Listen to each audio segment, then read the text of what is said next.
Laissez-moi vous dire ceci, si vous ne savez pas prier, vous ne tiendrez pas. Il y a une dimension de force qui permet de survivre au vent de la vie, et cette force est générée en vous lorsque vous priez.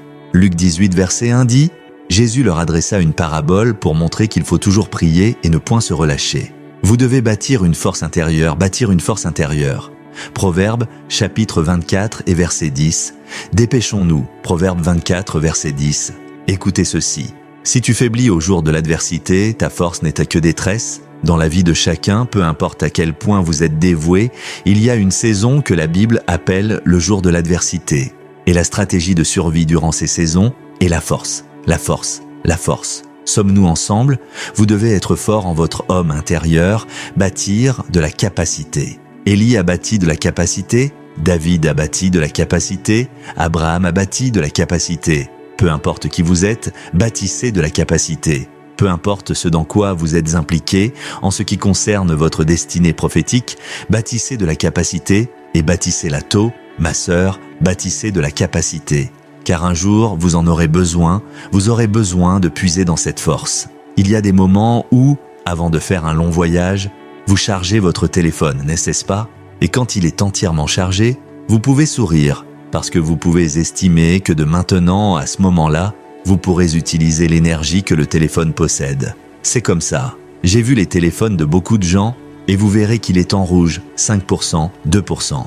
Le téléphone ne semble pas vouloir mourir. Remarquez ce qui se passe quand le niveau de batterie continue de baisser. Le téléphone commence à désactiver certaines fonctions comme stratégie de survie. C'est ce qui se passe aussi avec la destinée. Au moment où votre batterie externe, au moment où votre réserve d'énergie commence à baisser, certaines choses peuvent devoir s'arrêter. L'une d'elles peut être votre perception, votre capacité à percevoir les choses spirituelles devra s'éteindre. Certaines autres choses s'éteindront, comme cela arrive à un téléphone à 15%, 10%, 8%. Il y a certaines fonctions dans ce téléphone que vous ne pourrez plus utiliser, c'est ce qu'on appelle le mode économie d'énergie. Beaucoup de croyants dirigent de grandes destinées en mode économie d'énergie, alors qu'il y a une opportunité de porter un chargeur sans fil. Un chargeur qui ne cherche pas de mur, un chargeur qui répond à l'instant du désir. Sommes-nous ensemble? La prière n'est pas un rituel fastidieux pour simplement se sentir spirituel. Puis-je vous le dire, vous ne pourrez jamais réaliser certaines visions si vous n'avez pas la force intérieure qui vient de la prière et avec la prière. Ce que vous voyez à Koinonia aujourd'hui, mesdames et messieurs, va au-delà de l'excellence et de la communication de la doctrine. Il y a de l'endurance, il y a une réserve de puissance qui peut faire fonctionner certaines choses dans l'esprit. Quelqu'un m'a envoyé un message et m'a dit « Apôtre, vous avez été occupé toute la semaine à faire ceci et cela, et aurez-vous la force ?» J'ai dit « Moi, vous ne connaissez pas Dieu. Moi et Dieu sommes dans cette affaire depuis un moment. Oh, il y a ce que nous appelons l'esprit de puissance. Vous ne pouvez pas le simuler, croyez-moi. Je ne suis pas négligent avec ma santé, mais vous ne pouvez pas le simuler. Dieu ne vous appellera jamais sans vous enseigner la technologie qui vous maintient en force. Certains d'entre vous portent de quelque chose pendant 2 heures et baillent pendant 2 jours. Vous avez 25 ans, vous êtes comme une femme qui a fini d'accoucher de 11 enfants. Vous prêchez pendant 1 heure et revenez en disant « J'ai besoin de vacances ». Destinée, réveille-toi. Force, capacité. Cela se passe par la prière. Quelqu'un est allé rendre visite à Smith Wigglesworth il y a des années. Son histoire nous raconterait que quand le gars est arrivé, il l'a salué et est resté silencieux et il n'y avait rien à discuter. Alors Wigglesworth lui a dit « Pouvons-nous prier ?» Il pensait que c'était juste, vous savez. « Père Seigneur, nous te remercions. » Ils ont prié et le gars était fatigué. Il ne savait pas comment s'arrêter. Smith Wigglesworth a alors arrêté, puis ils ont parlé un peu et il a dit « Pouvons-nous prier encore ?» Et le moyen puissant de chasser les perturbateurs, priez, priez. Quand des visiteurs viennent chez vous et refusent de partir, priez. Stratégie de survie, priez. Dites-leur « D'accord, nous avons passé 2 heures à bavarder. Je pense qu'il est temps de lever les mains et de louer Dieu. » Et tout le monde regardera l'heure et vous laissera en paix. Priez. Parce que les gens n'aiment pas la prière. Ils aiment ce que la prière fait. Mais ils détestent la discipline de la prière. Et c'est une attaque, s'il vous plaît, écoutez-moi. Si vous détestez la prière, c'est une attaque. Ne vous sentez pas condamné, mais sachez que c'est une attaque. Vous vous réveillez la nuit, ouvrez votre carnet où Dieu vous a parlé, les yeux somnolents, votre être fatigué, commencez simplement à prier.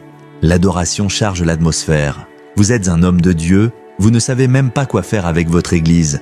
Vous avez prêché tous les sermons. Continuez simplement à prier. Pendant que vous continuez à prier, l'Esprit de Dieu, qui peut sonder le cœur du Père, commencera à télécharger des séries de messages dans votre esprit. Vous n'avez pas enseigné votre peuple sur la prière. Et des séries peuvent venir qui peuvent durer 2 ans par la prière. Chaque moment est propice à la prière, mais dans mon expérience personnelle, croyez-moi, j'ai maîtrisé la prière à la nuit. Et cela a procuré le plus riche retour sur investissement en termes de discipline de prière. Disciplinez-vous et priez. Vous êtes un homme de Dieu ici, avec tout le respect que je vous dois. Ne laissez pas vos membres prier plus que vous. Pourquoi sont-ils là alors? Vous devriez être assis là. La prière est l'une de ces choses que vous ne pouvez pas simuler. Vous pouvez sortir et agir comme si vous étiez un homme de prière si vous ne l'êtes pas. Il y a une énergie qui vient de la prière que vous ne pouvez pas feindre, et cette énergie est perceptible même pour quelqu'un qui n'est pas sauvé. Vous pouvez percevoir la santé. Que ta puissance du Saint-Esprit, repose sur moi. Repose sur moi. Puissance du Saint-Esprit, repose sur moi. Écoutez, au moment où les saisons deviennent défavorables, minimisez les discussions, minimisez la recherche de sympathie, c'est le moment de vous enfermer, même si vous ne comprenez pas ce qui se passe. Pourquoi des gens meurent-ils dans mon église? En 3 semaines, 10 personnes sont mortes. Allez vous enfermer. 5 de mes enfants sont mystérieusement malades. Quand ils ont fait un dépôt de 10 millions, quelqu'un est juste venu et a causé des problèmes et cet argent a disparu. Chaque fois que vous sentez l'affliction, les saisons négatives, allez de l'avant et priez. Si la plupart des croyants parlaient moins et priaient davantage, ils triompheraient par l'expérience. Nous parlons beaucoup en tant que croyants. Nous n'avons pas été appelés à être des faiseurs de bruit en termes de babillage. L'énergie du croyant doit être investie dans le développement de la capacité. Laissez-moi vous enseigner quelque chose. Si vous êtes un leader et que vous parlez trop, vous perdrez votre facteur d'honneur en tant que leader. Votre parole doit être puissante. Plus votre parole est rare, plus les gens écouteront quand vous parlerez. Quand vous ouvrez la bouche n'importe comment, vous perdez aussi votre honneur avec elle. Un temps viendra où vos mots seront si bon marché qu'il n'y aura personne autour de vous pour les entendre. Les mots sont précieux, ne les gaspillez pas, ne les gaspillez pas, ne les gaspillez pas. Le leadership s'entend, les mots sont précieux. Puis-je vous dire autre chose qui est précieux? Votre attention. Ne dévalorisez pas votre attention. L'attention est une denrée chère. Ne l'investissez pas dans des absurdités. Avez-vous entendu ce que j'ai dit? Votre attention est la direction que prend votre destinée. Respectez suffisamment votre destinée pour considérer votre attention comme un investissement. Ne la jetez pas pour rien. Oh, repose sur moi. Oh, repose sur moi. Oh, repose sur moi. Esprit de sagesse, repose. Dites, au nom de Jésus, je bâtis de la capacité. Je bâtis de la capacité, exclamation point. Dites-le prophétiquement, au nom de Jésus, je bâtis de la capacité. Oh ma chère sœur, bâtis de la capacité. Mon cher frère, bâtis de la capacité. Un jour viendra où quelque chose vous arrivera et vous n'aurez plus toute cette énergie pour prier. Vous puiserez dans le résidu de l'énergie qui provient de votre réserve de prière. S'il vous plaît, priez. Ne gaspillez pas les moments, ne gaspillez pas les opportunités. Priez. Écoutez, laissez-moi vous encourager. Si votre vie de prière a diminué, vous pouvez rejoindre le département de prière en tant que personne qui prie. Même si vous n'en êtes pas membre, même si c'est pour une semaine, s'il y a de la place, vous pouvez les rejoindre pour simplement raviver votre vie de prière. Discernez une attaque contre votre prière. C'est une attaque contre votre survie. C'est une attaque contre votre continuité. C'est une attaque contre votre endurance. C'est pourquoi il est important d'avoir des croyants comme amis. Avez-vous entendu ce que j'ai dit? La moitié du temps, les gens passèrent leur temps à bavarder. La moitié du temps, les gens parlaient des gens et des problèmes. S'ils investissaient la moitié de ce temps dans une prière de qualité, vous avez un partenaire de prière qui passe la moitié du temps de prière à bavarder, chassez-le de votre vie. Avez-vous entendu ce que j'ai dit? Chassez-le ou chassez-la de votre vie. Ne perdez pas votre temps avec les pessimistes, les commères et les médisants qui enveloppent leur commérage au nom de Jésus. Prenez votre destinée au sérieux. Vous êtes d'accord avec quelqu'un? Prions. Ne perdez pas votre temps et il dit « Louange à Dieu ». Vous avez prié pendant 10 minutes et vous continuez à dire des absurdités pendant 2 heures, puis vous concluez. Vous n'avez pas prié, vous avez seulement programmé des malheurs pour votre destinée. Si vous avez quelqu'un qui devrait prier, la tâche est la prière. D'accord, nous prions de 10h à 12h. Une fois qu'il est temps, d'accord, commençons à prier. Oui, occasionnellement, vous pouvez parler pour discuter de certaines choses, pour donner votre perspective de prière. Beaucoup de guerriers de prière ont tué la vie de prière de leurs collègues parce qu'ils perdaient ce temps en commérage, en pessimisme et en fausses visions. Priez, priez, priez, priez. Vous êtes une mère. Trouvez une autre mère qui peut être d'accord avec vous. Priez. Vous êtes un homme d'affaires. Trouvez un autre homme d'affaires qui peut se rapporter à votre domaine et priez. Sommes-nous ensemble? Vous êtes un homme de Dieu. Priez pour que Dieu amène un homme de Dieu qui vous aime sincèrement et prie. Pas qu'il prie avec sa bouche et avec son cœur, ils disent « Puisses-tu mourir vite ?» Mais quand vous trouvez des gens qui peuvent être d'accord avec vous, vous avez votre autel de prière personnel. J'ai dit cela sans fin. Koinonia, laissez-moi encourager les familles ici.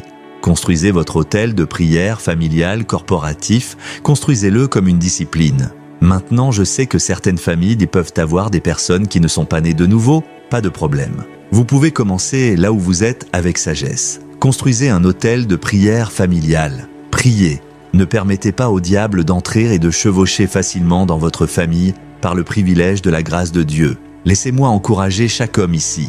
Prenez la tête en ce qui concerne le rythme de la prière. Ne dites pas « je ne suis pas le type à prier ». Personne n'est le type à prier. Dieu nous commande de prier. Sommes-nous ensemble? Maintenant, obtenez la grâce. Ne dites pas « je suis un PDG », la prière n'est pas pour les pasteurs. Ne laissez pas votre femme comme une intercesseuse nue sans personne pour l'aider.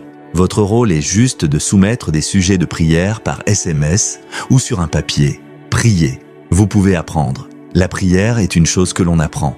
Bâtir une force intérieure, c'est quelque chose que Dieu m'a enseigné. L'un de nos pères dans la foi, chaque fois que j'ai eu l'occasion de le voir, particulièrement en me préparant pour une ministration, dès que j'entre dans son bureau, il prie en langue, priant en langue.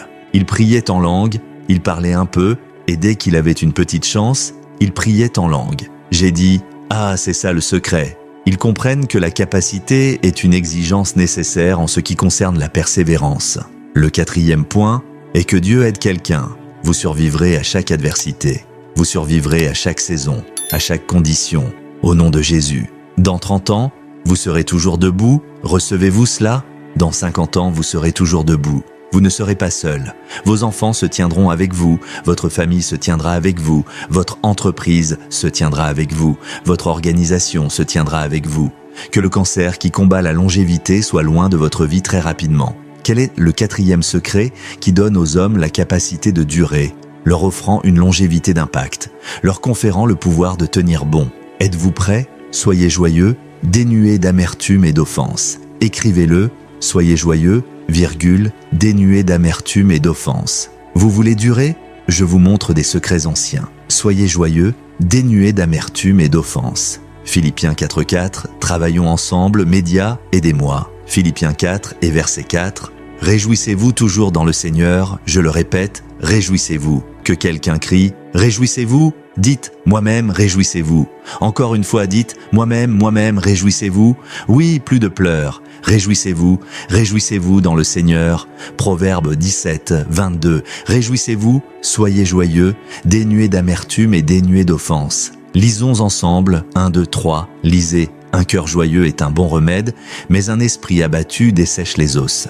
Cela signifie qu'une condition peut commencer dans l'esprit et affecter votre santé. Votre esprit peut être brisé et l'effet de l'esprit brisé peut se manifester dans votre santé. Alléluia! Avec tout le respect que je vous dois, et je le dis à la gloire de Dieu, si vous preniez un tensiomètre et que vous me mesuriez, vous penseriez que je suis un bébé qui vient de sortir du ventre de sa mère. Dites joie. Beaucoup d'entre vous ont de l'hypertension pour rien. Vous devez vous débarrasser de l'amertume, vous débarrasser de l'offense. Éphésiens 4.31, je vous montre un secret très puissant. Ce 4e point est très sérieux. Lisons ensemble, ne vous lassez pas de lire, vous êtes à l'église. Prêts? 1, 2, 3, lisez. Que toute amertume, toute colère, toute clameur, toute médisance et toute malice soient bannies de vous. Dieu vient-il de vous parler? L'amertume. Laissez-moi vous dire ceci. J'ai appris 2 clés pour rester joyeux, dénués d'amertume, dénués d'offense. Je veux les partager avec vous. S'il vous plaît, considérez cela comme une clé puissante. C'est un service de délivrance pour quelqu'un maintenant. Premièrement, interprétez toujours les choses à travers le prisme du plan souverain de Dieu. C'est la première clé pour rester joyeux, libre de l'amertume. Interprétez toujours les choses, peu importe ce qui vous arrive, Interprétez-le à travers le prisme du plan souverain de Dieu. Dans Romains 8:28, s'il vous plaît, donnez-nous cela rapidement. Romains 8h28, nous savons que toute chose, que quelqu'un crie toute chose, encore une fois, toute chose, on dirait que vous dormez à Koinonia. Nous savons que toute chose concourt au bien. Concourir au bien, les déceptions, les trahisons, les coups de poignard dans le dos, les médisances, sommes-nous ensemble, la fausseté. Dieu a la capacité de mélanger tout cela comme un pâtissier mélange toutes sortes de choses. Quand vous regardez les gens faire un gâteau, ils mettront quelque chose qui ressemble à du bleu, ajouteront une autre chose qui ressemble à du vert. Ne vous inquiétez pas, tout cela concourt au bien. Et à la fin, cela produira quelque chose que vous mangerez et dont vous ne voudrez plus vous arrêter de manger. Toute chose concourt au bien de ceux qui aiment Dieu, à ceux qui sont appelés. Écoutez, peu importe ce qui se passe dans votre vie, surtout les choses négatives, il y a 2 questions que vous devez vous poser. Premièrement, est-ce que j'aime Dieu ? Deuxièmement, est-ce que je marche dans l'obéissance ? Si ces 2 choses sont là, trouvez le repos. Est-ce que j'aime Dieu sincèrement et véritablement ? Deuxièmement, est-ce que je marche dans l'obéissance à sa parole ? Et il n'y a que vous et Dieu qui puissiez répondre à cette question. Interprétez toujours les choses selon le plan souverain de Dieu, Genèse 50, 19 et 20. Après que les frères de Joseph l'aient trahi et que toutes sortes de choses se soient produites, Joseph leur dit « Ne craignez rien, car suis-je à la place de Dieu, mais quant à vous, vous aviez médité de me faire du mal. Dieu l'a changé en bien pour accomplir ce qui arrive aujourd'hui, pour sauver la vie à beaucoup de personnes. » Tout le monde dit « Pour sauver la vie à beaucoup de personnes, sauver des gens, vous prenez ce que l'ennemi a voulu pour le mal et vous le transformez en bien. C'est ce que Dieu fait dans la vie de quelqu'un.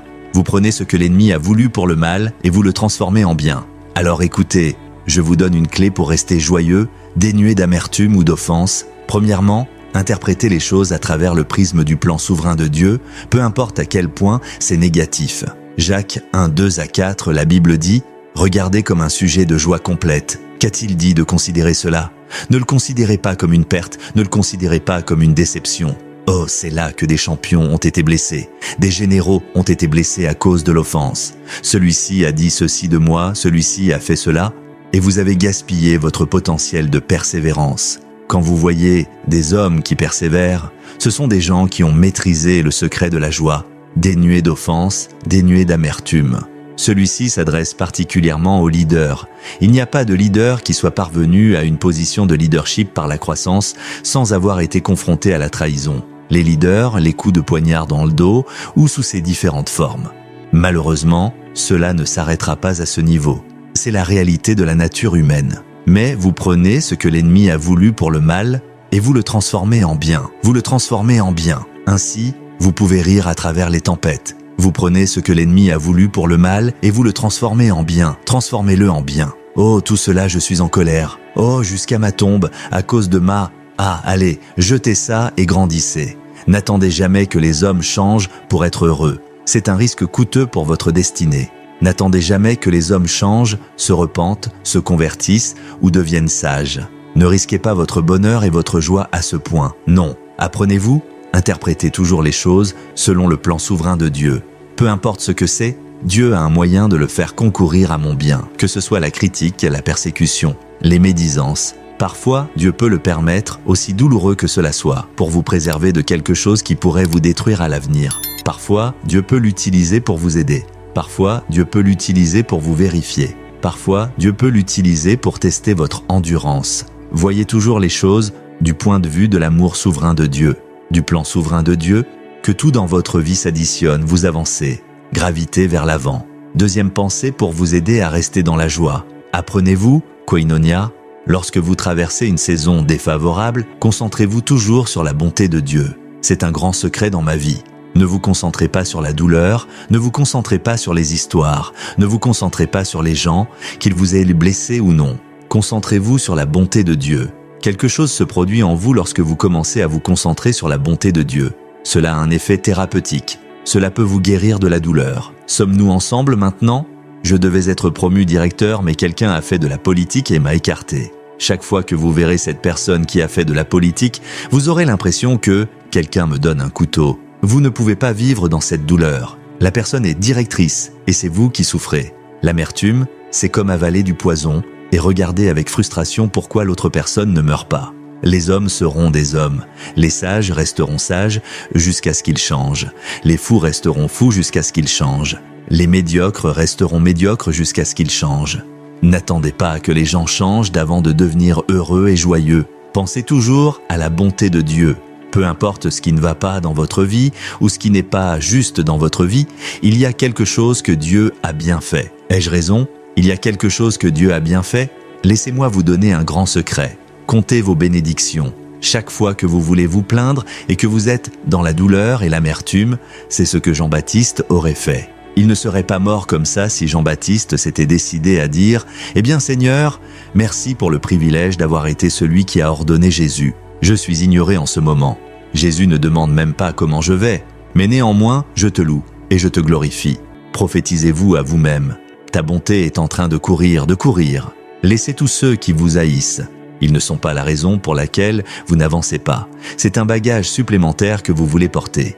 Vous êtes en vol. Laissez tous les pessimistes, les médisants, ceux qui vous veulent du mal et les Judas qui vous embrassent comme un signe. Laissez-les simplement. Concentrez-vous sur la bonté de Dieu. Les psychologues nous enseignent que la concentration crée des sentiments. Si vous êtes en colère en ce moment, quand je vous dis « je viens de transférer 2 millions de Naira », peu importe si je plaisante ou non, qu'avez-vous entendu? 2 millions de Naira? Vous souriez simplement et dites « c'est vrai ?» Vous vérifiez encore, mais vous êtes heureux. De la même manière, vous pouvez vous tenir devant le miroir et dire « je partage avec vous des principes irréfutables ». Les gens vous regarderont et diront « Madame, vous ne vous fâchez jamais?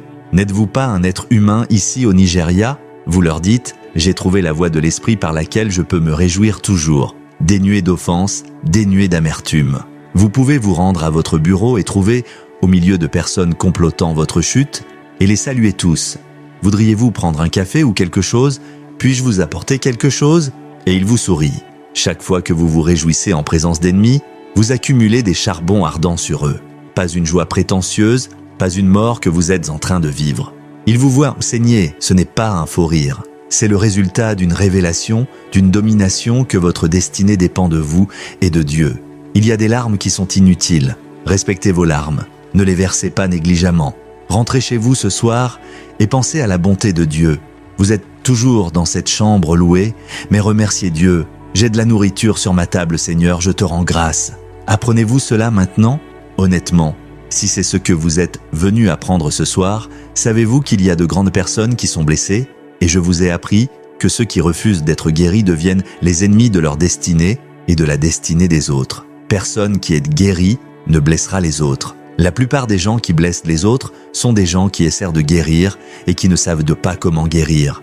Alors ils infligent de la douleur aux autres pour trouver du réconfort. C'est un principe psychologique. Quand vous avez échoué dans la vie, vous vous mettez en colère quand vous voyez les autres exceller. Alors quelque chose dans votre cœur souhaite qu'ils descendent à votre niveau afin que vous puissiez trouver du réconfort. Quand vous les faites descendre, vous vous sentez mal parce que vous n'étiez pas méchant, vous étiez juste frustré. Ta bonté me poursuit. Laissez-moi vous conseiller ici, si vous êtes un homme de Dieu ou un PDG. Ne vous donnez pas de maux de tête à vous demander. Que disent-ils de moi dans ce bureau? M'aiment-ils? Que pensez-vous que la personne à qui vous parlez répondra? Il dira, en fait, ils ont dit l'autre jour, « Ah, tu es le seul, tu demandes au cerveau de ta haine ce qu'ils disent de toi, et il dit, la dernière fois, je pense que j'ai entendu dire qu'ils disaient que vous étiez un si bon leader, en fait, ils attendent avec impatience que vous deveniez directeur général. Vous dites, vous le pensez, même cet autre homme l'a dit, c'est moi. Croyez-moi, vous lui donnez alors quelque chose et il devient un allié. Et une fois que vous partez, il vous regarde simplement avec pitié et dit, quel idiot de leader! Puis-je vous dire, l'une des qualités des leaders, ils se sont tellement construits, comprenant le monde des hommes, que presque rien ne les surprend. Quand vous trouvez un leader qui met la main sur sa tête sous le choc, il n'a pas été bien formé, parce que les leaders comprennent les hommes, leurs forces et leur vulnérabilité. Que les hommes bons peuvent devenir méchants, que les hommes méchants peuvent se repentir pour devenir des champions. Ainsi, vous ne liez pas les oscillations des hommes à votre croissance. Donnez-leur l'opportunité d'être tout ce qu'ils veulent être, d'explorer toutes les versions d'eux-mêmes, mais maintenez votre santé pour l'amour de son nom et de votre destinée. Quelqu'un apprend-il? Oui, monsieur, dites, je reste joyeux. Ceci est vrai pour les couples mariés. Restez joyeux, joyeux dans le Seigneur. C'est ma mentalité. Je regarde tout ce qui se passe autour de ma vie du point de vue de l'amour de Dieu et de sa puissance souveraine. Je suis conscient de la jalousie de Dieu pour moi, alors j'interprète tout du point de vue d'un vainqueur. Honnêtement, c'est ma vie, vraiment. Quelqu'un apprend-il ? Habituons-nous aux hommes avant qu'ils ne nous brisent le cœur en morceaux. Koinonia, écoutez mon conseil, ma chère sœur. Habituons-nous aux hommes avant qu'ils ne nous brisent le cœur en morceaux. Je ne parle pas en termes de relation. Je parle sérieusement ici. Frères, habituons-nous aux hommes avant qu'ils ne nous brisent le cœur en morceaux. Leader, habituons-nous aux hommes. Vous trouverez toujours des raisons de conflit, de trahison, de coups de poignard dans le dos, dans chaque organisation, y compris Koinonia. Il n'y a aucune organisation qui soit à 100% exempte de ces tendances. Votre rôle en tant que leader est de cultiver votre peuple pour les minimiser. Attendre la perfection pour trouver la joie, c'est comme attendre que le nuage touche le sol. Ça n'arrivera pas. Quelqu'un a-t-il grandi ce soir ? Soyez joyeux. Oh, rentrez chez vous et réjouissez-vous et dansez. Et quelqu'un vous regarde et dit, juste pour vous dire que vous ne reviendrez plus à ce bureau. Pourquoi ? Qu'ai-je fait ? Vous pouvez sentir la douleur, mais vous vous souvenez simplement de mon sermon. Certains d'entre vous entendront ma voix à nouveau la nuit pendant que vous dormez et je crierai « Mon ami, arrête de pleurer n'importe comment, arrête de pleurer. Réjouis-toi, je vous ai déjà enseigné ici que tout le monde ne peut pas vous haïr. » Rappelez-vous, c'est une loi qui ne fonctionne pour personne. Même Satan n'est pas haï par tout le monde. Je vous l'ai enseigné, les terroristes ont des femmes. Ils ont rencontré quelqu'un en tant que terroriste et ont dit « Je veux passer le reste de ma vie avec toi ». Et la dame a dit « Je suis d'accord », sachant qu'il est un terroriste. Il y a de l'espoir pour tout le monde. La joie du Seigneur est ma force. La joie du Seigneur est ma force. La joie du Seigneur, la joie du Seigneur, la joie du Seigneur, c'est ma force. Alléluia. Laissez-moi vous donner le 5e point. Nous devons terminer. Voyez pourquoi c'est bon de venir à l'église. C'est bon de venir à Koinonia. Maintenant, écoutez ceci pour conclure le 4e point, afin que vous écriviez le 5e. J'ai écrit quelque chose ici que le Seigneur m'a révélé cet après-midi. La joie est l'une des plus grandes démonstrations de foi. La joie est l'une des plus grandes démonstrations de foi. 1 Pierre 1,8. La joie est l'une des plus grandes démonstrations de foi. Voici ce que dit la Bible. Lui que vous n'avez pas vu, vous l'aimez, en qui, bien que vous ne le voyiez pas maintenant, mais en croyant, vous vous réjouissez d'une joie ineffable et pleine de gloire. Vous ne l'avez pas encore vu, les choses ne se sont pas encore arrangées, le loyer n'est pas encore arrivé, mais vous vous réjouissez. Réjouissez-vous. Quelqu'un, quand vous rentrez chez vous, enfermez-vous aujourd'hui et riez et souriez et réjouissez-vous sincèrement. Et si vous ne savez pas de quoi vous réjouir, pensez aux 5 événements les plus drôles et marquants de votre vie, remémorez-les et riez de l'absurdité, riez de l'infantilisme. Réjouissez-vous. Oh, je me souviens d'une fois à l'université, j'attendais les frais de scolarité. Je me souviens que j'ai pleuré pour rien et avant que vous ne le sachiez, vous êtes rayonnant et vous vous réjouissez alors que vous n'avez pas payé votre loyer et parce que la joie est ce qui nous aide et nous introduit dans la moisson. Pendant que vous vous réjouissez, Dieu voit un homme de foi. Il réveillera quelqu'un et lui dira « Envoie une somme de 1 million. Ce million dont je parle et ce 2 millions dont je parle, je vous ai enseigné. Si vous ne le croyez pas, s'il vous plaît, laissez votre voisin le recevoir en paix. » 5e point, gardez toujours la vision de votre avenir et de votre destination devant vous. Dieu élève des gens joyeux ce soir pour quelqu'un. 10 personnes vous ont appelé 50 ans alors que vous avez 31 ans. C'est un message. Vous perdez la joie. Cela se lit sur votre visage. Quelqu'un vous regarde et dit « Êtes-vous de ma génération ?» Vous dites, vous plaisantez, « Je suis un jeune homme. » Ils disent « Je n'arrive pas à y croire. » Vous vous êtes ridé à cause de la douleur. Remontez le moral et rayonnez. Remontez le moral et rayonnez. Remontez le moral et rayonnez. Remontez le moral et rayonnez. Je me fiche de ce qui fonctionne ou ne fonctionne pas. Le dernier secret que je vais vous donner ce soir, qui a été responsable de la longévité de l'impact des hommes, gardez toujours la vision de votre avenir et de votre destination devant vous. Gardez-la plus haute que chaque défi, gardez-la plus haute que chaque obstacle. Je le répète, gardez toujours la vision de votre avenir, la vision de votre destinée prophétique devant vous. Quelque chose se produit lorsque vous voyez la fin. Quelque chose se produit lorsque vous regardez la vision. Exaltez la vision au-delà des défis. Exaltez la vision au-delà des vicissitudes de la vie et vous aurez l'endurance de persévérer et de continuer. Philippiens 3,13 « Frères, je ne crois pas l'avoir encore saisi, mais je fais une chose. Oubliant ce qui est en arrière et me portant vers ce qui est en avant, je cours vers le but pour remporter le prix de la haute vocation de Dieu en Jésus-Christ. » Il y a des choses devant vous. Puis-je vous donner un exemple? Le royaume supérieur de votre onction. Il y a des onctions que vous n'avez pas reçues, homme de Dieu. Il y a des églises. Le monde entier vous attend pour l'impact, l'empreinte de Dieu sur votre vie. Vous devez apprendre à détourner le regard, à regarder au-delà, à regarder en haut, à vous porter vers ce qui est devant moi. Je cours vers le but de la haute vocation, en Jésus-Christ. Chaque appel de Dieu n'est pas un appel bas, ce ne sont que les défis qui sont au sol. Les défis viennent à vous à votre niveau, mais votre appel est généralement élevé parce qu'il exige que vous vous éleviez au-dessus des défis. Voyez-vous cela maintenant? Luc 9, 62. Mais Jésus lui dit « Quiconque met la main à la charrue et regarde en arrière n'est pas propre au royaume de Dieu. Quiconque met la main à la charrue et regarde en arrière, soit parce qu'on vous rappelle que des médisants prononcent votre nom, que des médiocres et des pessimistes vous distraire de la prophétie, ou à cause de saisons défavorables, il dit que si vous le faites, vous n'êtes pas apte. J'appartiens à Jésus, je ne reviendrai jamais en arrière. Je ne reviendrai jamais en arrière. Toujours garder la vision de votre avenir, c'est un secret puissant dans ma vie. Ouvrez encore ce livre, regardez ce qu'il vous a dit. Ouvrez encore ce livre, passez en revue ses paroles. Homme de Dieu, il ne vous a pas dit que vous viendriez à Abuja et mourriez. Pourquoi voulez-vous creuser la tombe? Il ne vous a jamais dit que vous viendriez ici et échoueriez. Il ne vous a jamais dit que vous déménageriez et iriez en Amérique, au Canada, ou que ce soit, au Japon, ou que ce soit. Non, Dieu n'appelle pas les hommes et ne les laisse pas en chemin. Il est un finisseur. L'avez-vous déjà lu?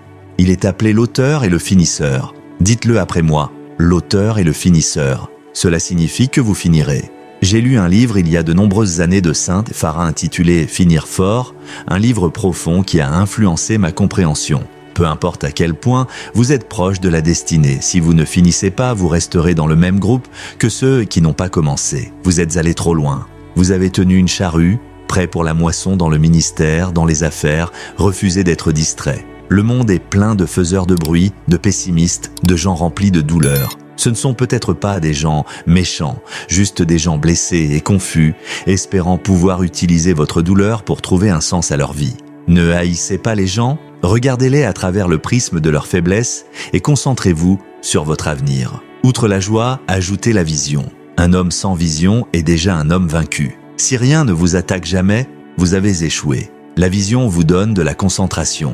Parmi les nombreuses choses que la vision vous donne, c'est l'opportunité de dire non à beaucoup de choses, y compris de bonnes choses qui ne sont pas propices à votre destinée. Quand Satan apporte de mauvaises choses et que vous les surmontez facilement, il alignera beaucoup de bonnes choses qui ne sont pas nécessaires à votre destinée. Combien d'entre vous savent que les bonnes choses peuvent tuer? Beaucoup de bonnes choses peuvent tuer. Satan a utilisé « il est écrit » contre Jésus. Ce n'est pas parce que c'est bon que c'est profitable pour votre destinée. Il y a beaucoup de bonnes choses qui peuvent vous détruire. Vous devez faire confiance à l'esprit de grâce. La vision élague vos relations. La vision élague vos appétits. Elle élague les choses que vous pouvez faire et les choses que vous ne pouvez pas faire. Elle vous donne la concentration pour pouvoir dire « oui ». Si la seule chose que vous rejetez dans votre vie sont les mauvaises choses, vous êtes petit. Vous devez rejeter beaucoup de bonnes choses dans votre vie. Car Marthe pouvait être préoccupée et obsédée par beaucoup de choses. Sa préparation du repas pour Jésus n'était pas mauvaise, mais Jésus a dit « une seule chose était nécessaire, et Marie a choisi la bonne part ». Alléluia. Mesdames et messieurs, ce sont les secrets qui donnent aux croyants le pouvoir de tenir bon. Être fort dans le Seigneur, capacité et force dérivées de la connaissance du Dieu de la Bible. Se soumettre à la suprématie de la parole de Dieu comme autorité finale en toute chose et en toute matière, au-delà des sentiments, au-delà des émotions, au-delà de la psychologie, au-delà de l'intellect, même au-delà des expériences supposées spirituelles et visionnaires.